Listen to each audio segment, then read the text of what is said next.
नमस्कार दोस्तों, स्वागत है आप सभी का पिसुक एजुकेशन। आज हम डिस्कस करने वाले हैं यूएन क्लोज के बारे में, यानी United Nations convention on the law of the सी।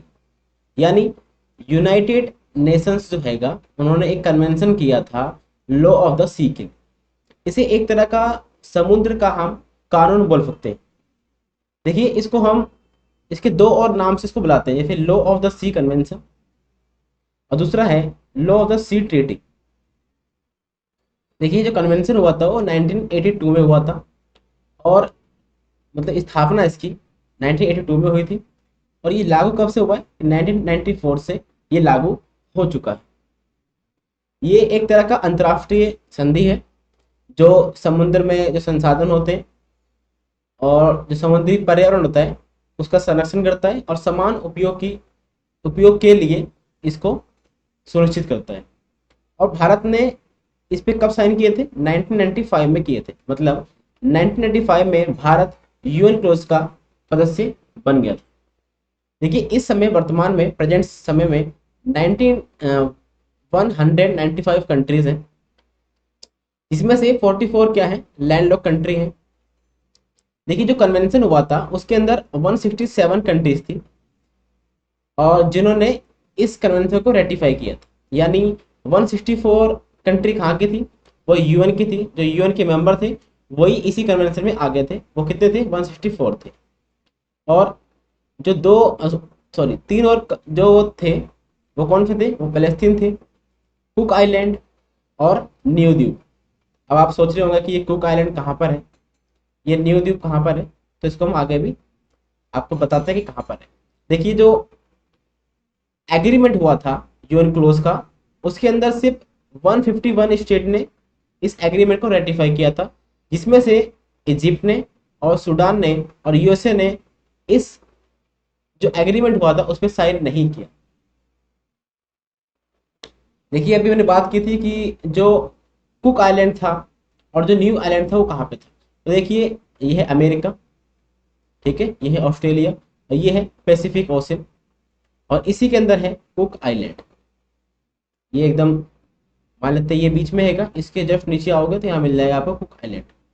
ये है ऑस्ट्रेलिया, ठीक है, और ये भी पैसिफिक ओशियन है और यहाँ पर है न्यू द्वीप। तो आपको लोकेशन चलेगी पता इनकी, कुक आइलैंड की और न्यू द्वीप। देखिए, ये है ओशियन। इस समय प्रेजेंट समय में कितने ओशियन है? तो 5 है। इसमें पैसिफिक, अटलांटिक, इंडियन, आर्कटिक और साउदर्न ओशियन हैंगे। मान लेते हैं कि ये कंट्री है, वो यहाँ पे कंट्री है मान लेते हैं, ठीक है। वो कितना क्लेम कर सकती है कि ये एरिया मेरा है? यानी वो जो पैसिफिक ओशन हैगा इसके कितने वाटर को क्लेम कर सकती है कि इसके अंदर मेरा अधिकार होगा? यही इस कानून के अंदर हैगा, लॉ ऑफ द सी में। देखिए, इसी जैसे कि चाइना है, चाइना बोलता है जो साउथ चाइना सी है वो पूरा इसी का है, ठीक है। इसी से निपटने के लिए इस कानून को बनाया गया था कि किसके पास कितना एरिया होगा। इसके लिए जो कन्वेंशन हुआ था इसके अंदर उन्होंने कुछ मापदंड मतलब कुछ पैमाने दिए हैं कि इतना इतना ही एरिया किसी भी देश के पास होगा, ठीक है। जितने भी देश हैं सबके पास इक्वल अधिकार रहेंगे सी के ऊपर, ठीक है। इसमें से इन्होंने 5 भागों में बांट रखा। मान लेते हैं इंडिया है और ये इनके 5 भाग हैं। जैसे कि एक तो ये भाग होगा जो अंदर हैगा और एक ये लाइन है, दूसरा यहाँ पे होगा, तीसरा, चौथा और ये पूरा ये। बात करते हैं कैसे कैसे मिला हुआ।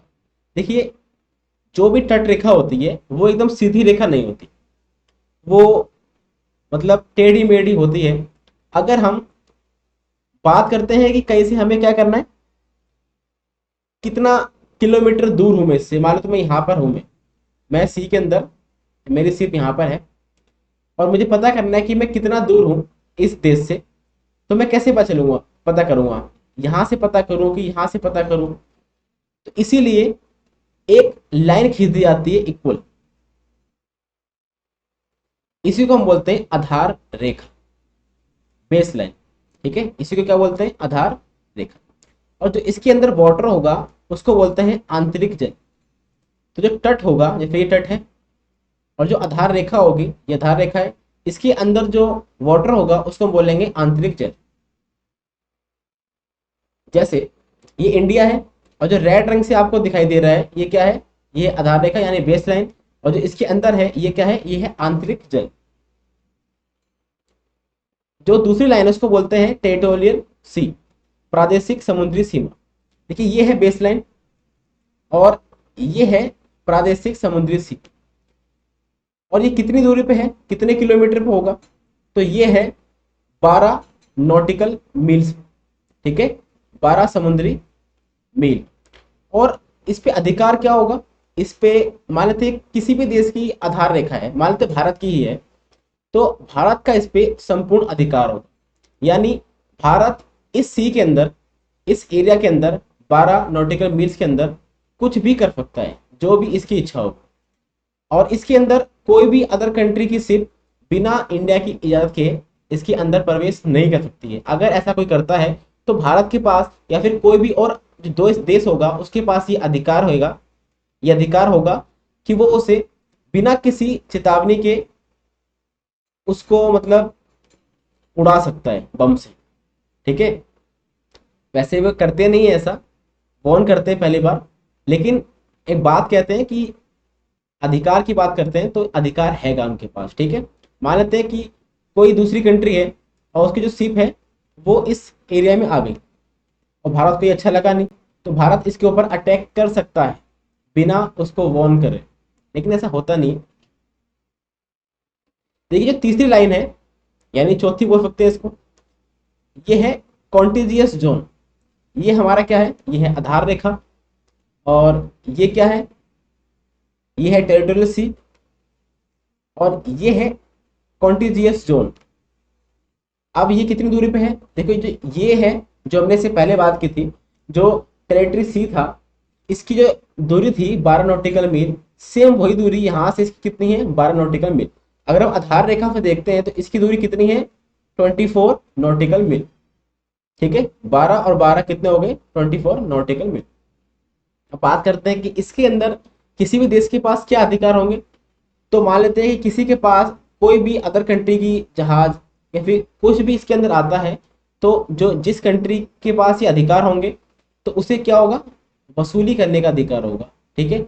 यानी टैक्स लेने का, शुल्क लेने का अधिकार होगा। मान लेते हैं कि भारत की बात करते हैं, भारत है और किसी और कंट्री की अगर यहाँ पे शिप आ जाती है तो भारत बोलेगा कि आपको टैक्स देना पड़ेगा हमें, क्योंकि आप यहाँ इस एरिया में आके क्या कर रहे हैं, पॉल्यूशन कर रहे हैं, तो इसलिए आपको टैक्स देना पड़ेगा। और जो ये एरिया है यहाँ पे सफाई का काम भी किसका होगा, इंडिया का ही होगा, यानी उसी कंट्री का होगा जिसका ये एरिया हैगा। और वित्तीय अधिकार अधिकार भी किसी के पास होंगे, इन्हीं देशों के पास होंगे, यानी कारोबार करने के अधिकार।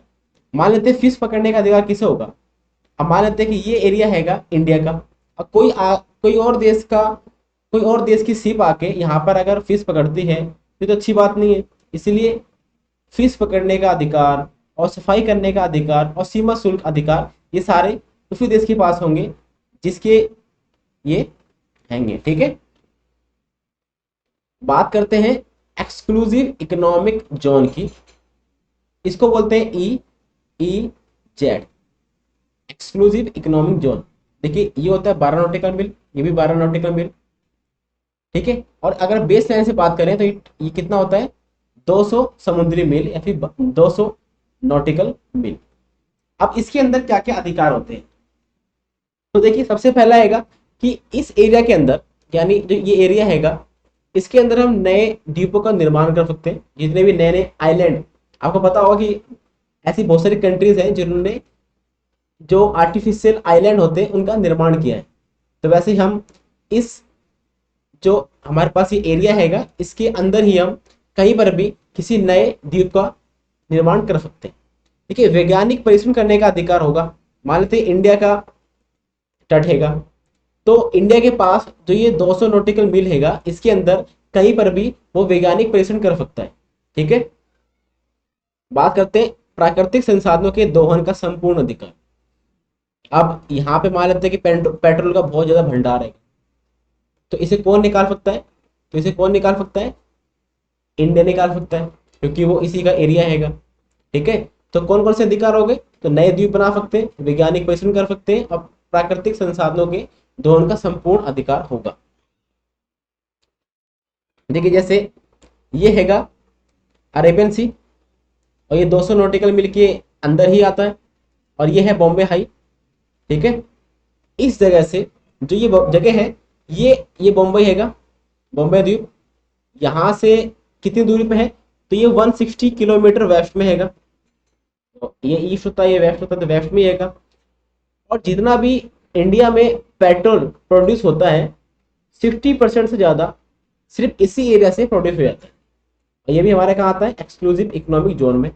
आप ये फोटो देख पा रहे हैं, ये बॉम्बे हाई की फोटो है जहाँ से पेट्रोल निकाला जा रहा है समुद्र से।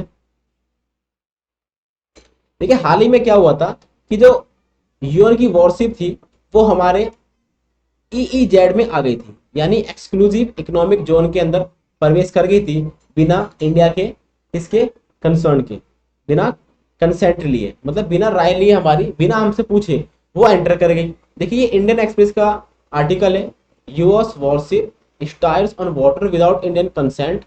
ठीक है, और ये एनडीटीवी का है, India concern as US navy holds up off Lakshadweep without consent. तो अगर कोई द्वीप या फिर कोई जो भी नेवी है, किसी और अदर कंट्रीज की जो नेवी है, शिप है, अगर वो यहाँ पे प्रवेश कर जाती है, तो जिसका वो अधिकार हैगा, जिस जगह पे अधिकार हैगा, वो क्या कर सकता है?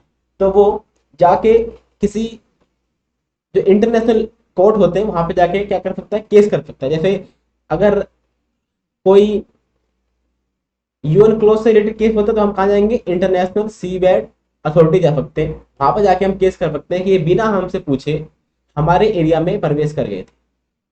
ठीक है, देखिए जो भी अधिकार हैंगे किसी के पास, मान लेते हैं कि ये शिप है, अब इसके पास कहाँ तक के अधिकार है कि ये जा सकता है अंदर बिना पूछे? तो ये आपको एरिया दिखाई दे रहा होगा हाई सी, यहाँ तक ही जा सकता है बस। ठीक है, और इसके अंदर भी जा सकता है इकोनॉमिक जोन के अंदर। लेकिन तो ये आपको दो एरिया दिखाई दे रहे हैं, या फिर टेरिटरी सी और ये कंटीजियस जो जोन हैगा, इसके अंदर बिना पूछे आप प्रवेश नहीं कर सकते हैं। बात करते हैं कि भारत के पास कितना समुद्री सीमा है, भारत की कितनी समुद्री सीमा है। तो आप देख पा रहे होंगे ये जो आपको एरिया दिखाई दे रहा है, ये अरेबियन सी है, ये बे ऑफ बंगाल है, ये हिंद महासागर है। तो ये आपको एरिया दिखाई दे रहा है, ये अंडमान एंड निकोबार द्वीप समूह है। देखिए यहाँ पर लक्षद्वीप हैंगे। ठीक है, इसीलिए हमारा जो ये एरिया है ये यहाँ से इतना बढ़ गया है। अगर ये द्वीप नहीं होते तो हमारा कितना एरिया होता? ऐसे होता। इस लक्षद्वीप की वजह से हमारे पास इतना एरिया ज़्यादा आ गया। और अगर हम बात करते हैं अंडमान एंड निकोबार द्वीप समूह की, तो हमारे पास इतना ज़्यादा एरिया किस वजह से मिल रहा है? अंडमान एंड निकोबार द्वीप समूह की वजह से मिल रहा है। और जितना भी मान लेते हैं कि हमें यहाँ पर हमें पेट्रोल मिलता है या फिर कोई और प्राकृतिक संसाधन मिलते हैं, तो हम उसका दोहन कर सकते हैं, मतलब पूरा तरह हमारा अधिकार होगा उस चीज़ के ऊपर। देखिए स्टार्टिंग में जो बांग्लादेश था उसके पास जो समुद्री सीमा थी वो सिर्फ इतनी ही थी, इतनी समुद्री सीमा ही थी उसके पास।